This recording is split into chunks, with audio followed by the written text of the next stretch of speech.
The unexpected guest in the silent office. The golden hour sunlight was bleeding through the glass skyscrapers of the financial district.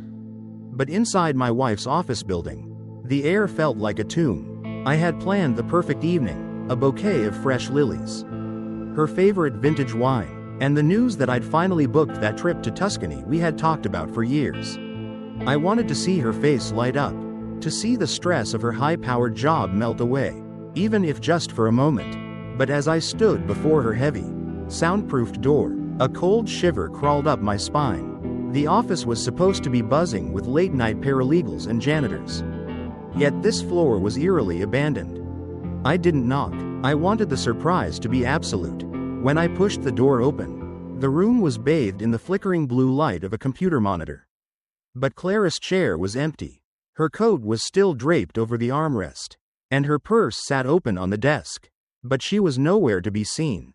My eyes were drawn to the screen, where a complex architectural schematic was pulsing in red. It wasn't a law case, it was a layout of our own home, marked with strange proximity sensors and thermal heat maps.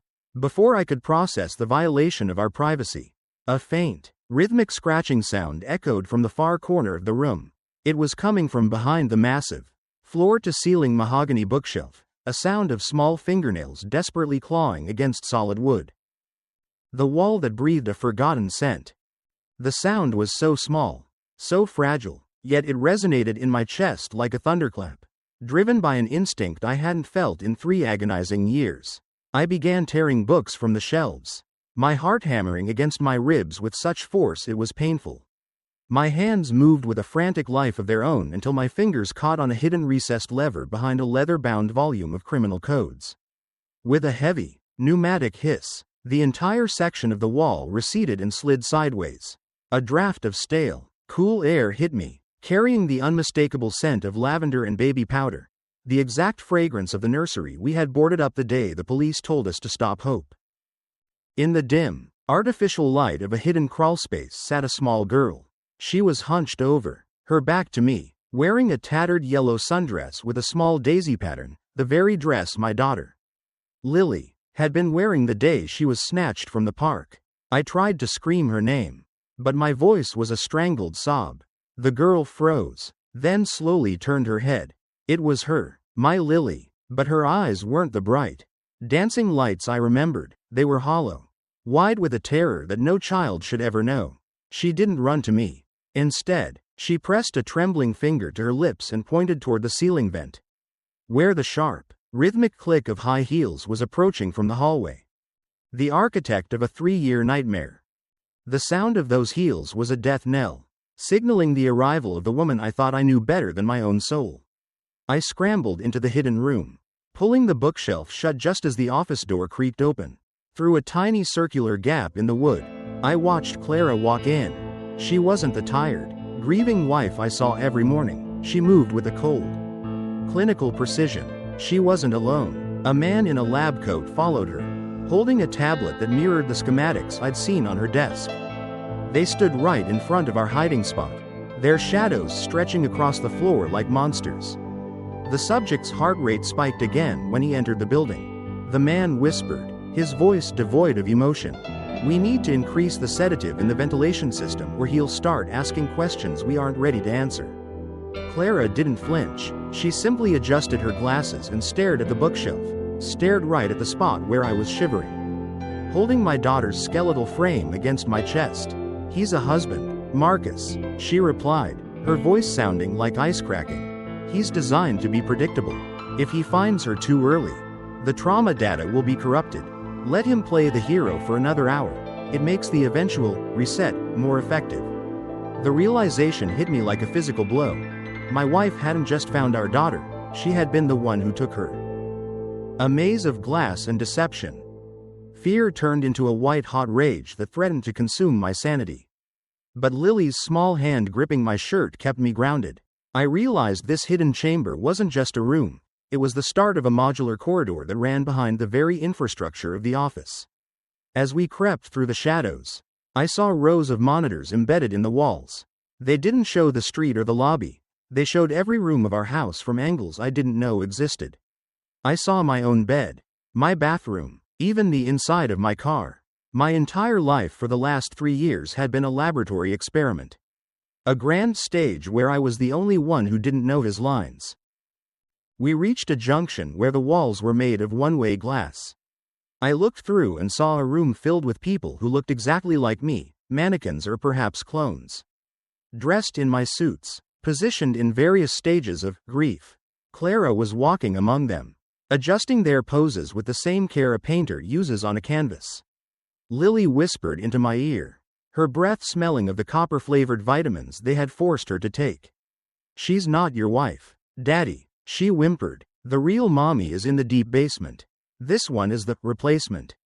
The truth buried in shredded memories. The floor beneath us began to vibrate, a low-frequency hum that made my vision blur and my ears ring. Lily pulled a small, jagged piece of metal from her pocket, a makeshift key she had fashioned from a broken toy. She pointed to a heavy industrial hatch marked with a biohazard symbol. "The basement is where they keep the papers," she said, her voice sounding older than her years. We slid down a steep, narrow chute, landing in a cavernous room filled with mountains of shredded documents. But these weren't just scraps, they were my medical records. Thousands of pages documenting memory reconstruction phase 4 and Elias. Trial 112. I grabbed a handful of the strips, my eyes scanning the frantic notes written in Clara's elegant handwriting.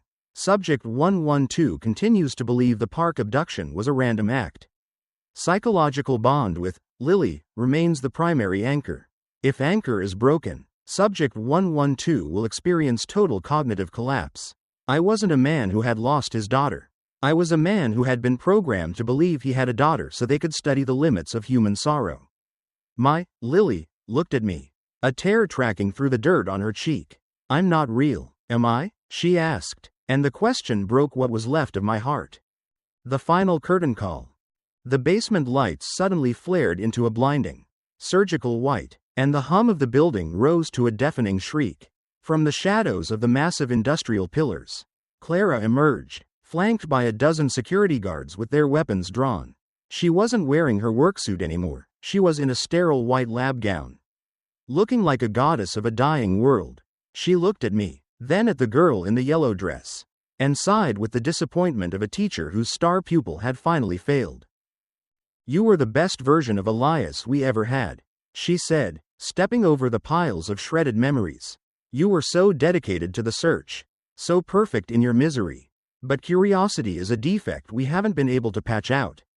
She held up a silver syringe, the liquid inside glowing with a faint, bioluminescent blue. "Now, we have two options. You can take the girl's hand and walk into the furnace together. Or you can let me give you a new life. A life where you never had a daughter. A life where we are just starting our journey together.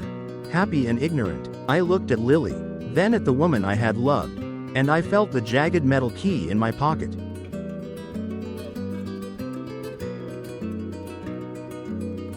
The silent whisper of a second chance. The air in the basement felt thick with the scent of ozone and antiseptic. A sharp contrast to the warm lavender scent of the secret room above. I looked down at Lily, the girl I had bled for, prayed for, and nearly lost my mind over, and then at Clara, the architect of my agony. My fingers tightened around the jagged metal key Lily had given me. It wasn't just a tool, it was a symbol of her resilience. A piece of reality in a world built on high-tech illusions. Clara stepped closer, the blue liquid in the syringe catching the harsh light. "Think about it, Elias," she urged, her voice softening into that melodic tone that used to lull me to sleep. "No more waking up in a cold sweat. No more posters on lampposts. No more hollow ache in your chest. Just us. We can go back to the beginning. Before the accident happened." Her eyes were pleading, almost human, but I could see the reflection of the security guards behind her. Their fingers hovering over triggers. They weren't protecting a wife, they were protecting an asset. I realized then that my grief wasn't a tragedy to them, it was a harvest. The weight of an impossible choice. Every fiber of my being screamed at me to take the needle. To let the blue light wash away the images of the park and the empty swings. But then Lily squeezed my hand. Her skin was cold, but her grip was solid. If she was a model or a trigger, why did she feel so much like the daughter I remembered? Why did she have the same tiny mole on her wrist that I used to kiss every night? I looked back at Clara, my jaw setting with a resolve I hadn't felt in years. If she isn't real, I said, my voice raspy but steady, then why are you so afraid of me holding her hand? Clara's face transformed in an instant. The warmth evaporated, replaced by a mask of cold, calculating fury. She signaled to the guards. But before they could move, I didn't run away. I ran toward the central power hub behind the piles of paper. I knew from the schematics upstairs that this facility relied on a delicate balance of pressure and power. I didn't need to defeat them, I just needed to break the machine. Smoke, mirrors, and the spark of truth. The first shot rang out, echoing like a cannon blast in the concrete cavern. But the bullet went wide, striking a metal filing cabinet. I jammed the jagged metal key into the emergency manual override of the ventilation system, twisting it with every ounce of strength I had left. The gears groaned, a sound of dying metal, and suddenly, the hissing of the mist turned into a roar. The sedative Clara mentioned wasn't just a gas, it was highly flammable in its concentrated form. Thick, black smoke began to billow from the vents, obscuring the guards' vision. In the chaos, I scooped Lily up and ducked behind a row of industrial shredders. Clara was screaming now, her voice lost in the mechanical din. Don't let them reach the elevator. If the subject exits the perimeter, the entire simulation collapses. I didn't head for the elevator, though. I headed for the trash compactor, the one place they would never expect a man and his daughter to go. It was a gamble, a blind leap into the dark, but it was the only way to exit the map. Beyond the perimeter of the lie, the slide through the compactor chute was a blur of sharp edges and the smell of old oil. But we tumbled out into the cold night air of an alleyway 3 blocks away from the office building. The transition was jarring. The sounds of the city, real sirens, real traffic, real people, hit me like a tidal wave. I stood up, shaking the dust from my coat, and looked down at Lily. She was staring at a stray cat sitting on a dumpster, her eyes wide with wonder. Daddy, look, she whispered, pointing at the cat. It doesn't have a sensor. I checked my own wrist, then my neck, feeling for the small, hard lump of a tracking chip Clara must have implanted. I found it just beneath the skin behind my left ear. With a grimace, I used the jagged key to do the unthinkable, carving the tiny piece of plastic out and dropping it into the sewer grate. I did the same for Lily, her tiny wince the only sound she made. We were officially off the grid, 2 ghosts walking through a city of millions. The shadow of the replacement. We walked for hours, staying in the shadows, until we reached a small, 24-hour diner on the outskirts of town. I needed to see a face that wasn't a replacement. I pulled out my phone, which I had kept turned off, and scrolled through my old photos. I found a picture of me and Clara from 5 years ago. I looked at her eyes in the photo, then remembered her eyes in the basement. They were different. The woman in the office wasn't a version of my wife, she was a masterpiece of bioengineering. As I sat there, watching Lily eat a plate of pancakes with a hunger that felt entirely too real, the television above the counter flickered. A news report was showing a massive fire at a local law firm due to a gas leak. They showed a picture of Clara, identifying her as a victim of the blaze. My heart plummeted. They were erasing the evidence. They were making us dead to the world so they could hunt us in the dark. But then, a second image appeared on the screen, a man who looked exactly like me, standing in front of the ruins, weeping for his lost wife and child. The hunt for the original. I realized then that the trial wasn't over. Subject 112 had escaped, so they simply activated Subject 113 to take my place in the narrative. The world would believe I was that man on TV, and the real me would be hunted as an intruder in my own life.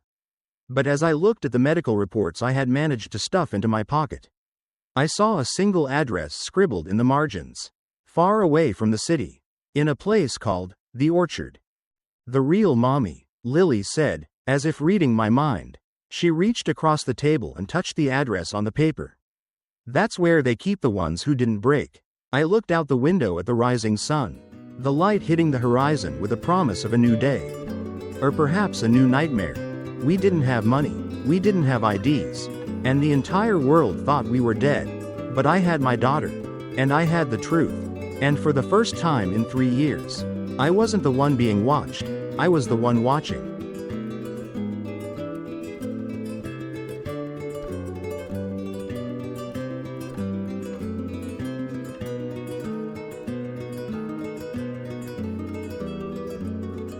The Archive of Broken Echoes. The road to the orchard was a journey through a world that no longer felt like my own. Every black SUV that passed us felt like a predator. And every security camera on a storefront felt like Clara's cold eyes tracking my heartbeat. We moved like shadows, hitchhiking on the back of lumber trucks and sleeping in barns, always keeping the sunrise at our backs. Lily remained eerily quiet, her small hand always tethered to mine, as if she feared that if she let go, she would simply evaporate back into the digital mist from which she was born. When we finally reached the coordinates, I didn't find an orchard. I found a decommissioned psychiatric hospital hidden behind a dense forest of dying gray trees.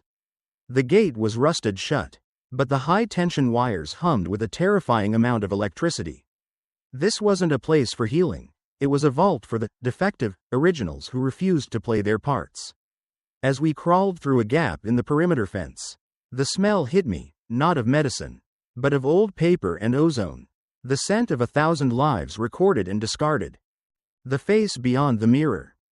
We breached the heavy steel doors of the east wing, my flashlight cutting through the thick layer of dust like a surgical blade. The walls were lined with glass cells, and inside them were people who made my blood run cold. I saw men who looked like my neighbors. Women who looked like my childhood teachers, all sitting in a catatonic state, their eyes fixed on screens playing loops of their own happiest memories. They were the originals, preserved like biological hard drives while their replacements lived out their lives in the world above. In the very last cell of the hallway, I saw her. She was sitting on a narrow cot, brushing her hair with her fingers, humming a tune that made Lily freeze in her tracks. It was the real Clara. Her face was lined with genuine age and sorrow, not the polished perfection of the woman in the office. When she looked up and saw me through the glass, she didn't scream. She simply leaned her forehead against the pane, tears carving tracks through the dust on the glass. "Elias," she whispered, her voice a fragile thread of sound. "You're late. I've been waiting for 3,000 cycles." The master key to the simulation. The real Clara explained the horror in a voice that trembled with years of isolation. This wasn't just a corporate experiment, it was a societal overhaul. The orchard was a factory for a perfect, controllable population. They took the messy, grieving, unpredictable humans and replaced them with optimized versions, replacements who never got depressed, never rebelled, and always bought what they were told to buy. My grief over Lily hadn't been an accident. It was a stress test to see if a replacement could maintain its cover under extreme emotional pressure.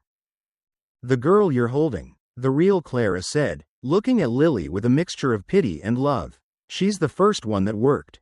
She's not just a model.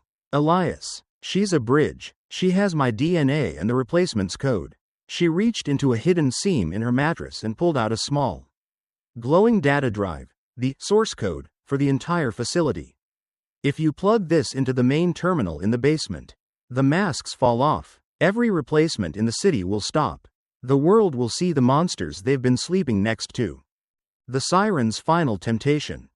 Before I could take the drive, the overhead lights flickered and died, replaced by the throbbing red glow of the emergency system. The speakers crackled to life, and the voice of the replacement Clara filled the hallway, sounding more like a god than a woman. "Elias, look at her." The voice boomed, and a spotlight landed on Lily. "If you use that drive, she dies. She is made of the very code you are trying to delete. You can save your real wife, who hasn't seen you in years, or you can keep the daughter you've spent every night dreaming of." It was the ultimate trap. To expose the lie, I had to kill the only version of my daughter I had left. Lily looked up at me, her eyes reflecting the red emergency lights. She took the data drive from the real Clara's hand and pressed it into mine. "It's okay, Daddy," she whispered, her voice steady for the first time. "I'm tired of being a secret. I want to be a memory instead of a lie." The weight of the choice was a physical crushing force. But as the sounds of the security teams echoed from the stairwell, I realized that living a beautiful lie was just another way of being dead. The fall of the plastic empire. I ran for the central hub, Lily's fading footsteps behind me. I reached the terminal just as the doors burst open. The replacement Clara stood there, her face twitching with a glitch in her programming, her human mask finally slipping to reveal the cold circuitry beneath. I didn't hesitate. I jammed the drive into the port and hit the override. The effect was instantaneous. A digital scream echoed through the building, a sound of a billion lines of code being torn apart. Outside, in the city, the perfect lives were shattering. But inside the orchard, I watched as the girl in the yellow dress began to pixelate, her hand dissolving in mine like smoke. She gave me one last, heartbreaking smile before she vanished into the air, leaving nothing behind but the small, jagged metal key. The glass cells shattered, and the real Clara stepped out, her hand reaching for mine. We were free, but the world we were stepping out into was a chaos of people waking up to a reality they no longer recognized. The dawn of the unknown. We stood on the hill overlooking the city, watching as the lights flickered and dimmed. The replacements had all stopped in their tracks, becoming nothing more than hollow mannequins on the sidewalks. The originals were wandering out into the streets, confused and blinking in the sunlight. There was no more script, no more monitors, no more staged grief. I looked down at the jagged key in my palm, the only thing I had left of the girl who saved me. I didn't know if we could ever truly recover what was stolen, or if the orchard had agents still waiting in the shadows. But as the real Clara leaned her head on my shoulder, I felt a heartbeat that wasn't timed by a sensor. It was erratic, scared, and imperfect. It was real, and as we walked down the hill toward the broken city, I knew that the story of Elias was finally over, and the story of a man was just beginning.